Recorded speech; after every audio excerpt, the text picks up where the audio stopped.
खतरनाक मूड में तीन महाशक्तियां। कोरोना पर अमेरिका वर्सेस चीन रूस।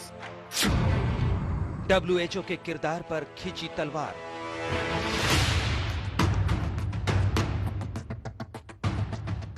डब्ल्यूएचओ की यह सालाना बैठक मानो दुनिया का सबसे बड़ा दंगल बन गई। इस संगठन के किरदार और व्यवहार पर अमेरिका और चीन की तनातनी में रूस भी कूद पड़ा है, वो भी पूरे ठसक के साथ।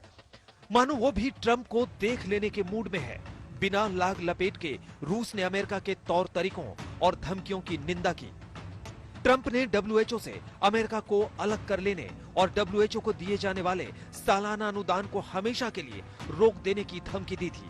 ये बात चीन के हिमायती रूस को भी चुभ गई। अब तक आमतौर पर चुप रहने वाले रूस ने खुद ट्रंप को खरी खरी सुना डाली है। रूस के विदेश मंत्री की तल्खी पर गौर कीजिए। हम कोरोना पर राजनीति के सख्त खिलाफ हैं। हर बात डब्ल्यूएचओ पर नहीं थोपी जा सकती। किसी एक देश के राजनीतिक और भौगोलिक पसंद नापसंद के आधार पर किसी अंतर्राष्ट्रीय संगठन पर चोट नहीं पहुंचाई जा सकती, चाहे वो अमेरिका ही क्यों ना हो। तो रूस ने अपनी तरफ से ये साफ कर दिया है कि बहिष्कार करने से कोई फायदा नहीं होगा। ये समय ऐसा है जब डब्ल्यूएचओ का सहयोग करने की आवश्यकता है। अब सीधे तौर पर देखिए तो ये डब्ल्यूएचओ का समर्थन है, लेकिन शायद रूस अपनी पुरानी दुश्मनी भूला नहीं है, इसीलिए आज की तारीख में चीन के साथ खड़ा भी दिख रहा है। रूस का रोष ट्रंप पर फूटा है। दरअसल डब्ल्यूएचओ की एनुअल जनरल बॉडी मीटिंग शुरू होने से पहले ही ट्रंप ने उसे चिट्ठी लिखकर बेतरह हड़काया था। उन्होंने 30 दिन में डब्ल्यूएचओ को अपना चाल चरित्र और चेहरा सब कुछ बदलने की धमकी दी थी। एक तरह से वो कह गए, कोरोना मामले पर निष्पक्ष जांच नहीं हुई और डब्ल्यूएचओ चीन की तरफदारी करता रहा तो वो उसे बर्बाद कर देंगे। I chose not to make a statement today. I'll be giving them a statement sometime in the near future, but I chose not to give a statement. I think they've done a very sad job in the last period of time. And again, the United States pays them $450 million a year. China pays them $38 million a year. And they're a puppet of China.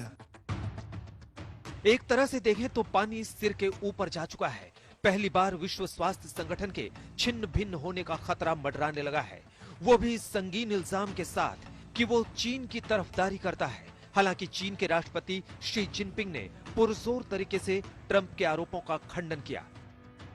中方始终本着公开、透明、负责任的态度，及时向世卫组织及相关国家通报疫情信息，第一时间发布病毒基因序列等信息，毫无保留同各方分享防控和救治经验，尽己所能，为有需要的国家提供了大量支持和帮助。 यहाँ तक इस मामले में रूस की चढ़ाई भी तमतमाए Trump को दोबारा तीखा बयान देने पर रोक नहीं पाई। उन्होंने ट्वीट कर इशारों इशारों में शी जिनपिंग पर तगड़ा निशाना साधा है। चीन में कुछ सिरफिरे कोरोना के लिए दुनिया में सबको दोष दे रहे हैं, बस चीन को पाक साफ बता रहे हैं। इस वायरस ने लाखों लोगों की जान ली है। सच तो ये है कि ये चीन के निकम्मेपन का नतीजा है, जिसकी वजह से दुनिया भर में मौतें हो रही है।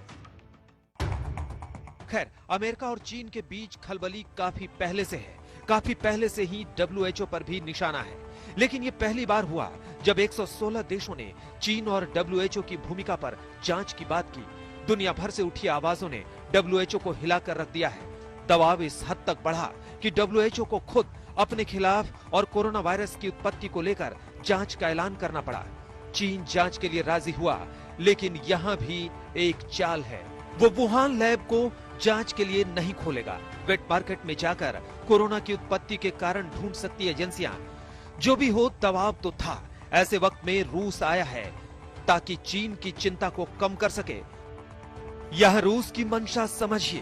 वो नहीं चाहता कि अमेरिका पर उसके किसी भी हमले को उस चश्मे से देखा जाए जहां लगे कि रूस चीन के साथ है। डब्ल्यूएचओ को सशक्त नहीं करना चाहता या जांच नहीं चाहता। ऐसा होने पर विश्व का एक बड़ा धड़ा अमेरिका की अगुवाई में अलग हो सकता है या नाराज हो सकता है। इसलिए चीन और रूस एक अच्छे साझेदार की तरह सिर्फ अमेरिका को लपेटने में लगे हैं। इन सब के बीच man on the mission doctor Harshvardhan देश में कोरोना को हराने की अलख जगाने के बाद अब वो विश्व स्वास्थ्य संगठन में भी बड़ी जिम्मेदारी निभाने जा रहे हैं। अब डब्ल्यूएचओ का इलाज करेंगे हर्षवर्धन। 22 मई को संभालेंगे डब्ल्यूएचओ के कार्यकारी बोर्ड का अध्यक्ष पद। 194 देशों का मिला हर्षवर्धन को समर्थन।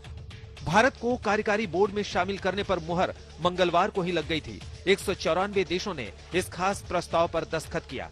22 मई को वो बाकायदा अध्यक्ष का पद ग्रहण कर लेंगे। डॉक्टर हर्षवर्धन के पास मौका है डब्ल्यूएचओ की साख को बहाल करने का। उनके पास एक और मौका होगा डब्ल्यूएचओ में चीन की गहरी सांठगांठ को तोड़ने और अपने इस पड़ोसी की चतुर चालों को ध्वस्त करने का। आज तक ब्यूरो।